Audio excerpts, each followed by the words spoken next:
Greetings everyone, my name is Etterville, and welcome back to my Let's Play of Mega Man X Hart-Hunt. Continuing on from where I last left off, it's time to go after Armored Armadillo. I've been kind of holding this off mainly because of the difficulty of collecting the items, as well as the boss fight. But oh well, time to go after this. I would have gone to launch Octopus next, but due to item collection reasons, I really need to go to this one. Here, we basically have the minecart section from the original game, but now it's harder as you must make a jump at the end. And there are a lot more bat bones and batons than before. And here, of course, there are a lot more flamingos and spikes and more precise jumps. Like here, you must do a dash jump from here in order to make the jump.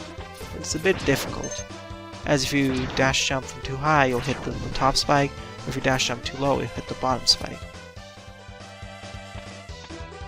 Down there is the mole borer from before, and if you jump up, we'll get the final sub-tank. And just like the original game, it's instant death. And be careful about skewing yourself on the spikes.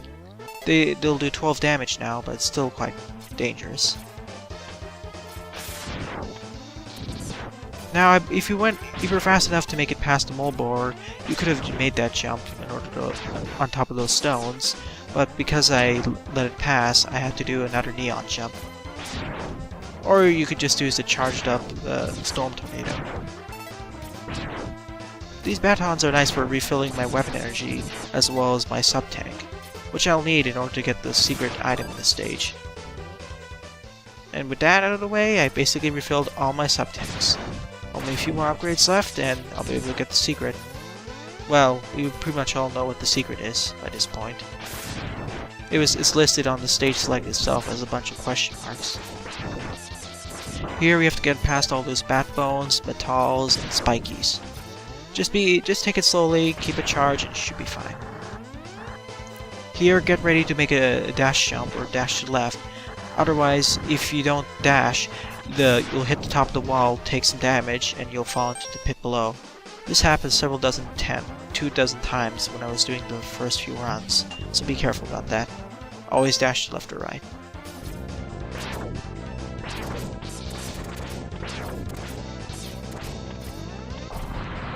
And there's a heart tank up over there. In order to get it, you can either just take the damage, or just use a charged up chameleon sting in order to have temporary invulnerability to get that. Just be warned so you don't get hit by the bat bone when you're returning. This is also another kind of precise jump. At least this stage is less on... well, it does have some reaction, but it's more about memorization and quietness. Here we're at the final segment with all these metal wings, easy as it was before. But going back to the point I was trying to make, this stage is more focused on its reaction, but it can be memorized enough, as well as you're careful and make several jumps. It's really made easier if you have certain items, or weapons specifically. This is really shown with the boss fight against Armadillo himself, as if you have the electric spark, it makes fighting him a lot simpler, just like in the original game, as he will not be able to block many of your charge shots. But here, because he can, I have to basically wait for him to go into his roll ball form, smash, and get out, then fire at him. Thankfully, he still gets stunned because of that, but it's still quite difficult to dodge it. Mainly because he moves faster than he was in the original game. At least it feels like he moves slightly faster. And because there's spikes on the ceiling, if you jump too high, you'll injure yourself for 12 to 16 points of damage. And I don't want to risk shooting him when he has his shield up right in front of him, as I think I'll be showing it soon enough, he'll be releasing that spread shot. So yeah, the best times to shoot him are when just as he gets to roll into his ball form, or when he's getting out of it. And be on your guard so you're ready to just dodge it out of the way. Here it is. If you shoot him, then he'll release all those rolling shields around the place, so it can be quite difficult to dodge close by. About 4 or 5 of my runs were ended because of this.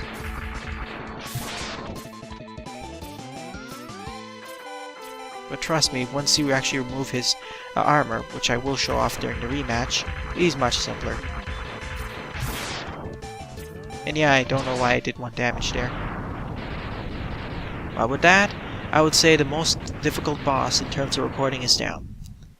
In terms of difficulty per se, I would actually say that Boomerang Kuwanger is the most difficult bosses, Buster only that is.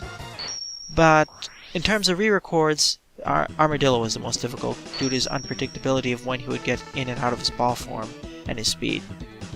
And we get the Rolling Shield, which I'll be using in a minor amounts, but not as much as I should have. And it's time to go after Launch Octopus, who is listed as insane, but the main reason for that is due to all the spikes, large jumps, and the boss fight against him.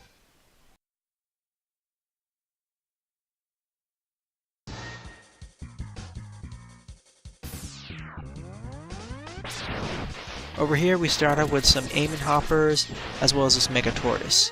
And we have a little more challenge here as you don't want to fall into the spikes. Just use the Storm Tornado to make it a lot simpler. Or the Fire Wave, or the Shotgun Ice. Or you could just do what I did and just be extremely cautious and just use my level 3 Buster shots. Really though, even with the reduced ammo costs, I should have used the special weapons more. It's not like in the version 1 of this mod, where weapons were much more rare, and as such, I couldn't really use them much.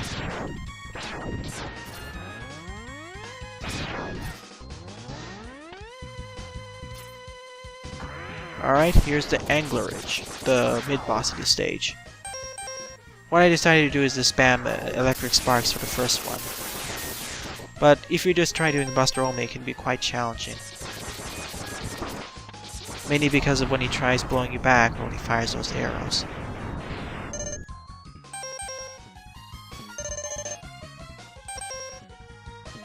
But going back to my overall thoughts of this mod, or hack, it's really, as the site Insane Difficulty says, it's really about quick reactions.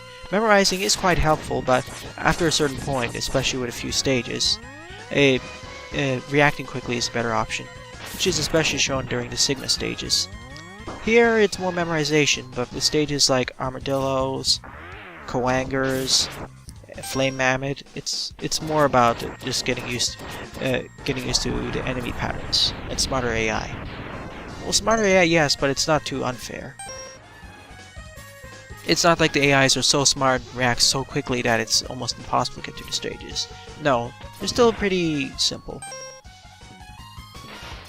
Here's the Cruiser. You need to destroy it in order to get the secret heart tank of the stage. Well, not really secret, but the same as before. It's about as wimpy as it was before, as long as you charge up your Storm Tornado or whatnot.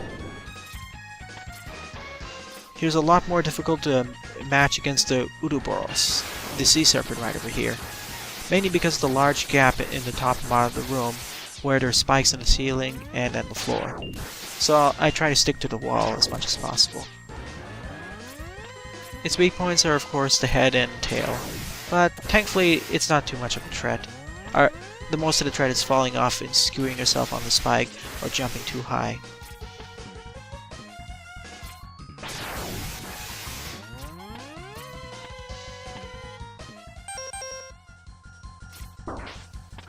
And yeah, it's kind of this weird collision glitch where I teleported to the top of its tail. But it's down. And thus we get the final heart tank of this game. Now I'm at max health and got all the upgrades. Time to move back.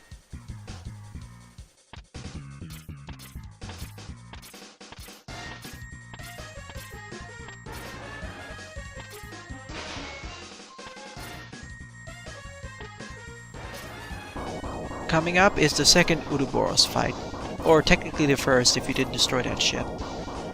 Here it's much easier than the first, mainly because you actually have a platform on the bottom, one on the left, one on the right, and there's no spikes at the top, but it does burrow in and out of the ground.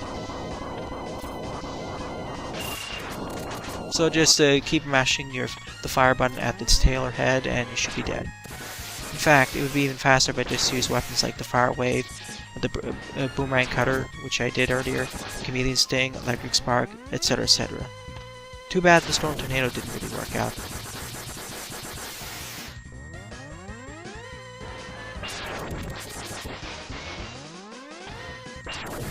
Alright, it's down.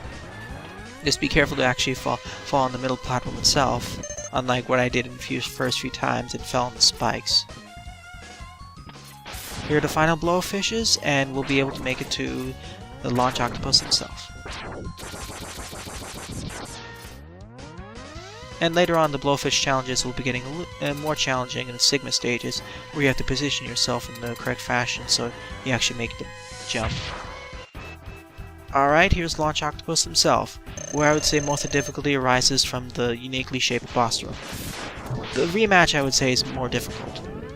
The reason why it's difficult here, and why this is insane, I would say, is because the combination of Octopus firing all those homing torpedoes, the tornado attack, and all these missiles. Before, it was already difficult enough with a level room, but here, because we have differently shaped platforms and spikes on two of them, if you don't position Octopus in a way and guide his missiles and attacks toward a certain point, you'll get trapped and hit by one of them, or you'll fall into the spikes.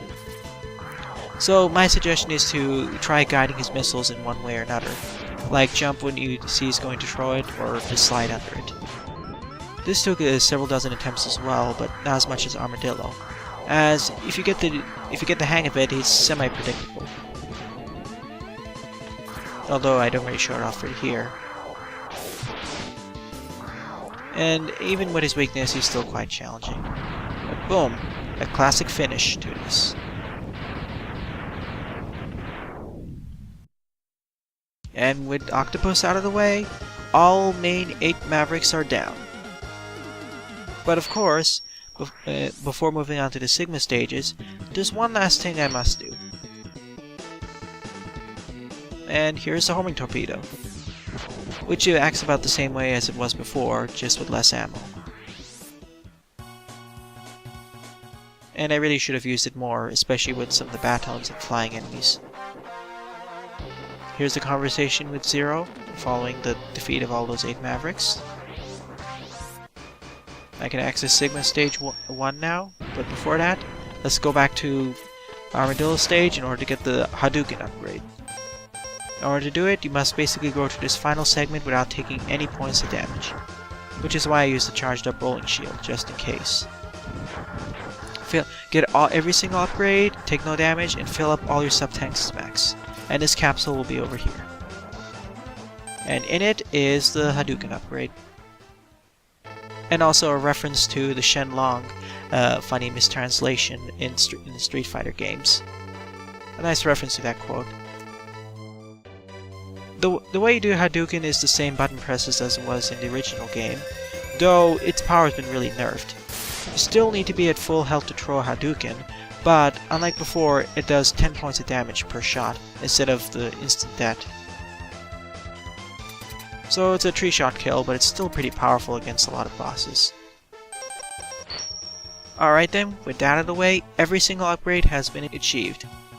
And the next part, it's time to move on to the first batch of Sigma stages. Thanks for watching, and have a nice day. Doodles!